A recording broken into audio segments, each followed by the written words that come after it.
अस्सलाम डॉक्टर ख्वाजा एजाज़ वैसे आज की इस वीडियो में हम बात करेंगे एसिड बेस डिसऑर्डर्स पे। बहुत से बच्चों को इसका सिनेरियो पिक करने में मुश्किल होती है, तो मैंने सोचा इस पर एक वीडियो बनाते हैं। इसमें मैं आपको सारी चीज़ें एक्सप्लेन करूँगा, इंशाल्लाह ये आपका मसला हल हो जाएगा, आप सिनेरियो इजीली पिक कर लेंगे। सबसे पहले इसका आपको पता होना चाहिए बॉडी की नॉर्मल पीएच कितनी होती है। बॉडी की नॉर्मल पीएच की जो रेंज होती है वो 7.35 से लेकर 7.45 तक होती है, ठीक है। अब एसिडिक पीएच, एसिड और बेसिक, जब भी पीएच हमारी लेस देन 7.35 होगी तो हम कहेंगे बॉडी एसिडिक है। जब भी मोर देन 7.45 होगी तो हम कहेंगे बेसिक पीएच है। बॉडी हमारी जो बॉडी का पीएच है वो बेसिक है। इसके अलावा आपको नॉर्मल कार्बन डाइऑक्साइड की कंसंट्रेशन पता होनी चाहिए बॉडी में। नॉर्मल जो कार्बन डाइऑक्साइड की कंसंट्रेशन की रेंज है वो 35 से लेकर 45 तक है, ठीक है। जो कार्बन डाइऑक्साइड है वो एसिडिक है। अब कार्बन डाइऑक्साइड की कंसंट्रेशन ज़्यादा होगी तो बॉडी में क्या होगा, एसिडिक एनवायरनमेंट होगा। ग्रेटर देन 45 तो ये एसिडिक वाले कॉलम में आ जाएगी। अगर लेस देन 35 होगा तो ये बेसिक पीएच होगी बॉडी की, ठीक है। इसी तरह आपको बाइकार्ब की कंसंट्रेशन भी पता होनी चाहिए। नॉर्मल बाइकार्ब की कंसंट्रेशन बॉडी में कितनी होती है। इसकी रेंज होती है 22 से लेकर 26 तक। जो बाइकार्ब है ये बेसिक है, तो अगर इस बाइकार्ब कम होगा तो बॉडी की पीएच क्या होगी, एसिडिक होगी, क्योंकि बाइकार्ब बेस है।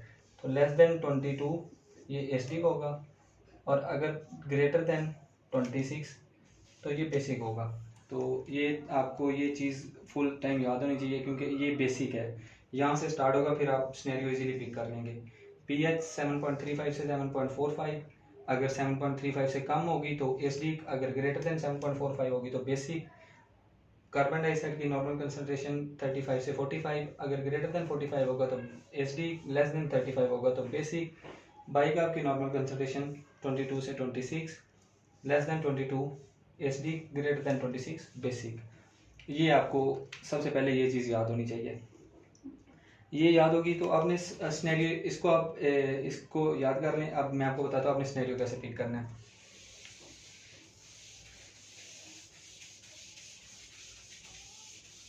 जब भी कोई सिनेरियो आएगा, फॉर एग्जांपल एक सिनेरियो आया, उसने बताया कि पीएच है 7.32 और इसमें कार्बन डाइऑक्साइड की कंसंट्रेशन है 50 और बाइकार्ब की कंसंट्रेशन है 24। तो इसमें उसने पूरा सिनेरियो लिखा होगा। सबसे पहले जो चीज़ आपने देखनी है वो पीएच देखनी है। उसने सिनेरियो में कितनी पीएच बताई हुई है ये देखें। अब जो पीएच उसने बताई हुई है 7.32 सॉरी, इसको देखते ही आपके माइंड में क्या आएगा, एसडी। सबसे पहले हमें पता चल गया कि एसडी क्या है। अब इम्पोर्टेंट है, आपने जानना है कि ये मेटाबॉलिक एसिडोसिस है या रेस्पिरेटरी एसिडोसिस है। अब उसको कैसे देखना है। सबसे पहले आपने देख ली पीएच है 7.32, एसिडिक है। अभी आपको बताया है कि अगर कार्बन डाइऑक्साइड की कंसंट्रेशन ज़्यादा होगी तो वो रेस्पिरेटरी एसिडोसिस होगा, क्योंकि वो कार्बन डाइऑक्साइड की वजह से हो रहा है। और अगर बाइकार्ब की कंसंट्रेशन कम होगी तो वो फिर एसिडोसिस है।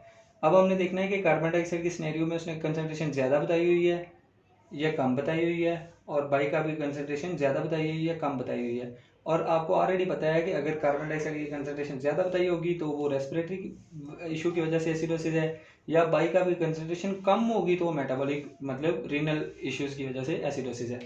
अब इस सिनेरियो में देखें आप, उसने 50 बताया हुआ है कार्बन डाइऑक्साइड कंसंट्रेशन। इसको देखते ही आपके माइंड में क्या आया, 35 से 45 रेंज होती है, ये ज़्यादा है, पीएच एसिडिक है, तो ये क्या हो गया, रेस्पिरेटरी एसिडोसिस हो गया,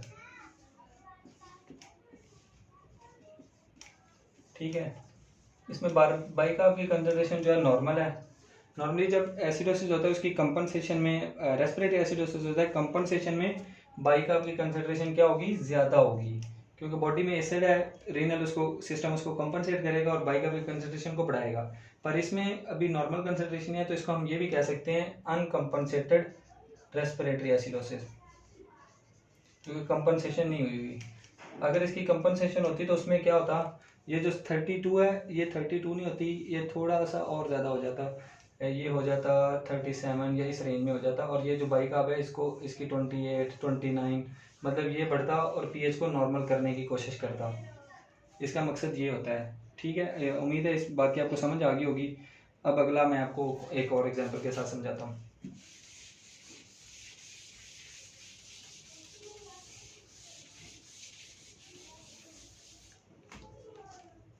अब जो है एक पीएच है 7.36, कार्बन डाइऑक्साइड की कंसंट्रेशन है 30, बाइकार्ब की कंसंट्रेशन है 16। अब अपने आप को जज करें कि ये क्या हो सकता है। सबसे पहले आपने इसको देखा, एसिडिक पीएच है, एसिडोसिस हो गया जी। अब ये रेस्पिरेटरी सिस्टम की वजह से या रीनल सिस्टम की वजह से वो इन दो वैल्यूज़ को देख के हम जज करेंगे।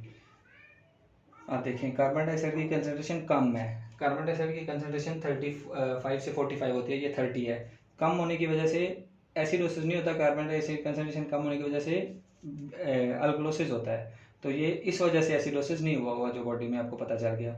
बाइका की कंसंट्रेशन 22 से 26 होती है, अभी ये 16 है। तो इसके कम होने की वजह से ये जो एसिडोसिस है इसके कम होने की वजह से हुआ। तो ये कौन सा एसिडोसिस होगा?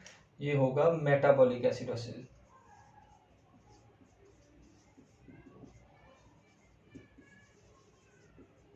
ठीक है, कार्बन डाइऑक्साइड की कंसंट्रेशन इसलिए कम हुई है कि उसने उसकी कंपनसेशन में, ताकि बॉडी में एसिडोसिस है, कार्बन डाइऑक्साइड कम होगी ताकि उस एसिडोसिस को कंपनसेट कर सके। ये पार्शली कंपनसेटेड भी इसे कह सकते हैं, क्योंकि इसने फुल जो पीएच है उसको नॉर्मल नहीं किया। अगर वो इतना ज़्यादा कंपनसेट हो जाता कि पीएच आपकी फॉर एग्जांपल इतनी रहती, अब इसी सिनेरियो में पार्शली और आपको फुली कंपनसेटेड का भी मैं समझा देता हूँ। 7.40 आपकी पीएच होती, जो कि एक नॉर्मल पीएच है। ठीक है, आपका बाइकार्ब कम ही होता, फॉर एग्जांपल 16 ही होता। ठीक है,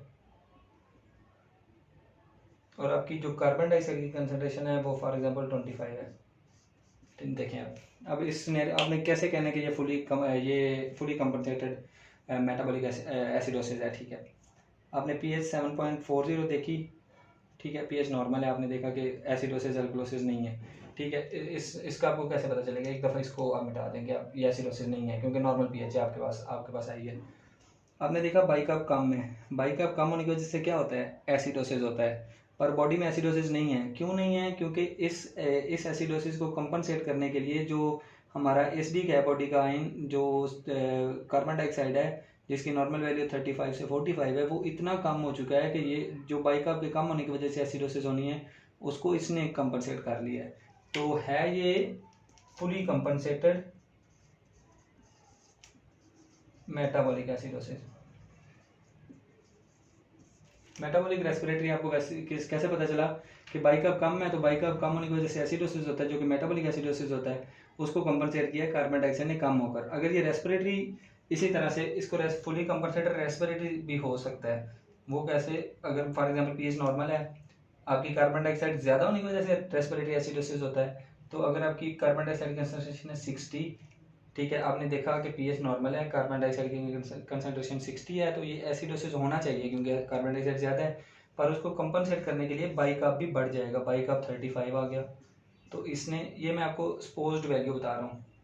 इसका एक एग्जैक्ट तरीका भी होता है कि कितनी कार्बन डाइऑक्साइड बढ़ने से कितना बाइकार्ब बढ़ना चाहिए, वो भी मैं आपको इंशाल्लाह बताता हूँ।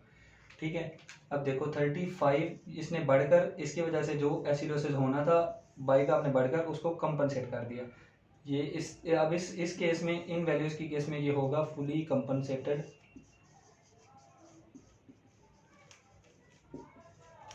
Respiratory acidosis. ठीक है, ये रेस्पिरेटरी मेटाबॉलिक एसिडोसिस इस तरह से आप पिक कर सकते हैं। एक और आपको एग्जांपल दे देता हूँ, फिर हम ले चलेंगे। अब पीएच है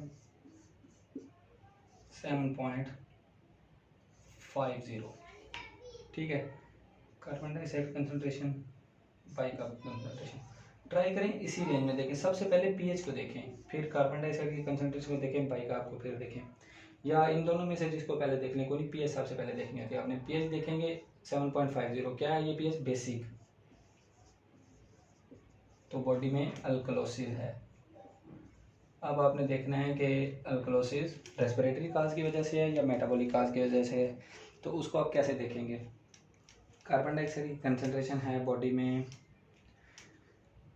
अल्कोलोसिस है, ठीक है। कार्बन डाइऑक्साइड की कंसनट्रेशन है 40, ठीक है। बाइकार्ब की कंसनट्रेशन है आपके पास 30।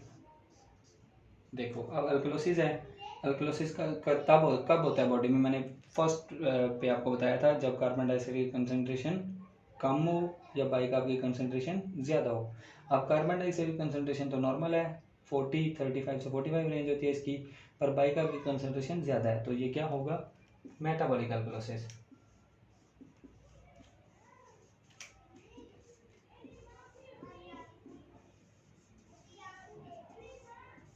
ठीक है, उम्मीद है इसकी आपको समझ आ गई होगी, आप सिनेरियो आप इजीली पिक कर सकते हैं। ठीक है, अब मैं आपको ना इसका एक मैग्नीट्यूड ऑफ कंपनसेशन होता है कि कितनी कार्बन डाइऑक्साइड कम होने से कितना बाइकार्ब बढ़ता है या कितने, इस तरह से वो मैं आपको अब बताता हूँ।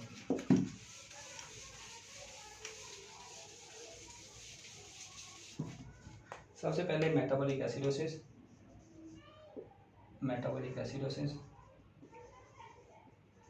और मेटाबॉलिक अल्कोलोसिस हम करते हैं।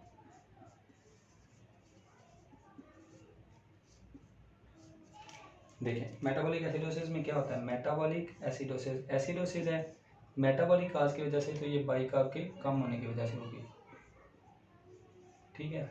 और मेटाबॉलिक अल्कोलोसिस बाइकार्ब के ज़्यादा होने की वजह से होगी, ठीक है।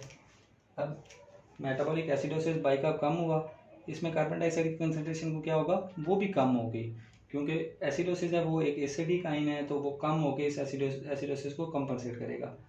अब वो कितना कंपनसेट करता है, जो PCO2 है उसकी कंसनट्रेशन 1 जो है मिलीमीटर ऑफ मरकरी कम होगी for every 1 decrease in bicarb,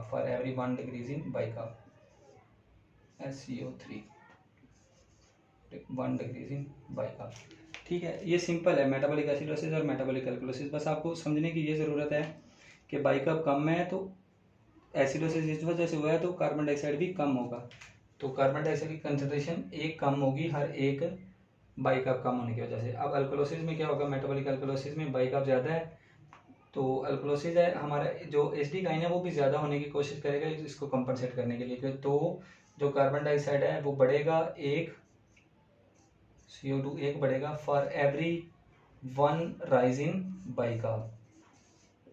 ये सिंपल है 1 इसलिए मैंने आपको ये ऐसे पहले बताया। मेटाबॉलिक एसिडोसिस और मेटाबॉलिक अल्कोलोसिस, मेटाबॉलिक एसिडोसिस में कार्बन डाइऑक्साइड 1 कम होगा for every 1 decrease in bicarb, ठीक है। मेटाबॉलिक एसिडोसिस में कार्बन डाइऑक्साइड 1 बढ़ेगा for every 1 rise in bicarb, ठीक है।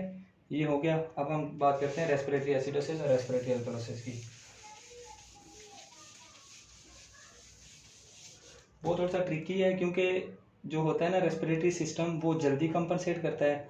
जब भी मेटाबॉलिक एसिडोसिस अल्कोलोसिस होती है उसकी कंपनसेशन रेस्पिरेटरी सिस्टम से जल्दी हो जाती है, ठीक है। और वो 1 बढ़ता है, अगर एसिडोसिस है तो बाइकार्ब जो है वो 1 कम हो जाएगा, अगर अल्कोलोसिस है तो कार्बन डाइऑक्साइड बाइकार्ब नहीं, तो कार्बन डाइऑक्साइड उसकी कंपनसेशन में अल्कोलोसिस में बढ़ जाएगा, एसिडोसिस में कम हो जाएगा, और 1 के लिए 1 नहीं होगा, ठीक है। जो रेस्पिरेटरी एसिडोसिस अल्कोलोसिस हैं उनकी कंपनसेशन रीनल सिस्टम ने करनी है, जो कि स्लो है, तो उसमें एक्यूट और क्रोनिक के तौर पे हम देखते हैं। अब आ गया respiratory acidosis.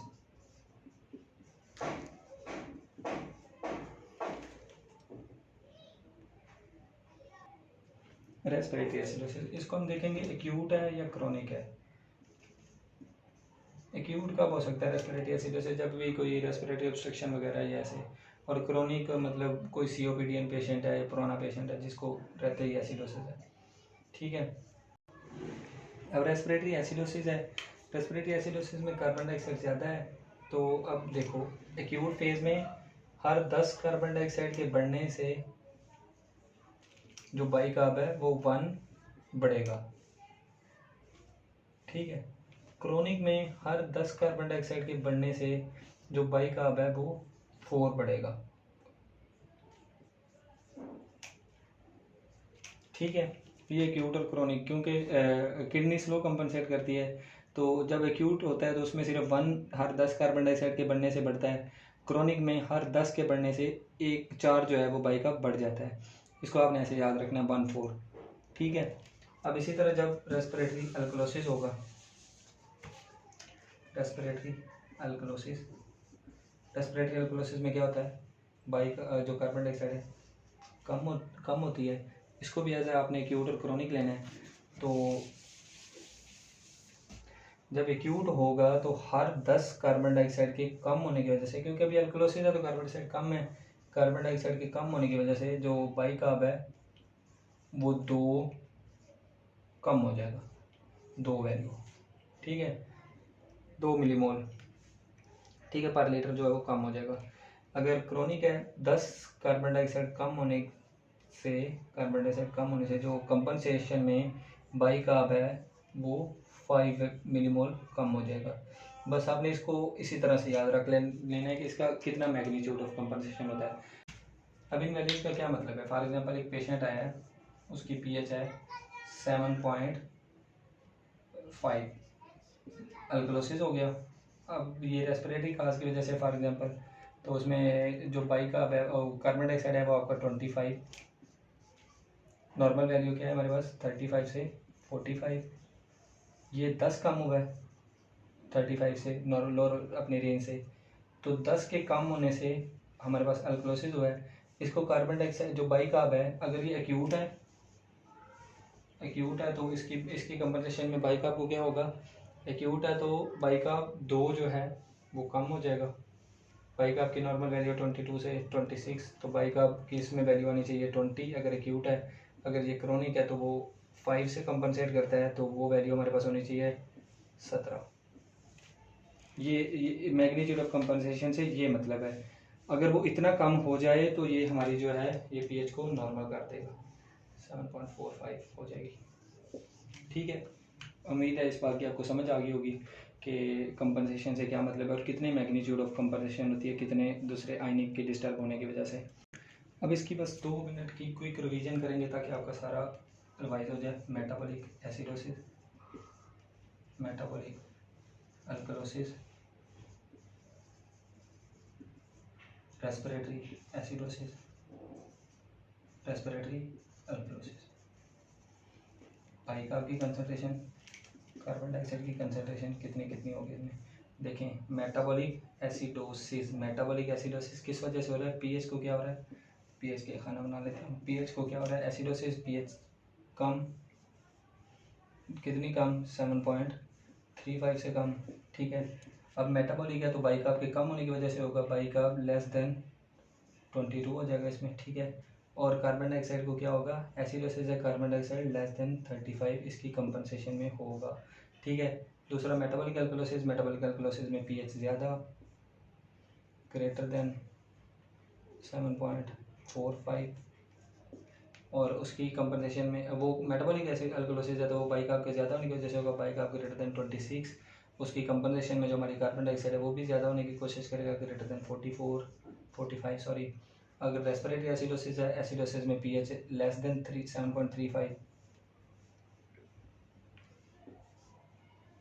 Less than 7.35 acidosis है, ये कार्बन डाइऑक्साइड के ज़्यादा होने की वजह से होता है, तो कार्बन डाइऑक्साइड ग्रेटर देन 45, इसको कंपनसेट करने के लिए by carb greater than 26। Respiratory alkalosis है, पीएच ग्रेटर देन 7.45, जो अल्कलोसिस है तो रेस्पिरेटरी अल्कलोसिस है, कार्बन डाइऑक्साइड लेस देन 35, और बाई कार्ब भी इसको कंपनसेट करने के लिए लेस देन 22। इसको एक रफ आप ऐसे याद कर सकते हैं कि अगर एक वैल्यू बढ़ी है कार्बन डाइऑक्साइड तो बाई कार्ब भी बढ़ेगा। देखो, carbon dioxide come, by carb come, by carb ज़्यादा, कार्बन डाइऑक्साइड ज़्यादा, ये बाई कार्ब ज़्यादा, कार्बन डाइऑक्साइड ज़्यादा, ठीक है। मतलब रफ आप ऐसे भी आइडिया ले सकते हैं कि अगर एक बढ़ी है तो दूसरी भी बढ़ेगी, एक कम हुई है तो दूसरी भी कम होगी। उम्मीद है इसकी आपको समझ आ गई होगी, इसका सिनेरियो आप इजीली पिक कर सकते हैं। अगर फिर भी आपको कोई मसला हो तो आप कमेंट सेक्शन में हमसे पूछ लें, इंशाल्लाह वो भी आपको एक्सप्लेन कर देंगे।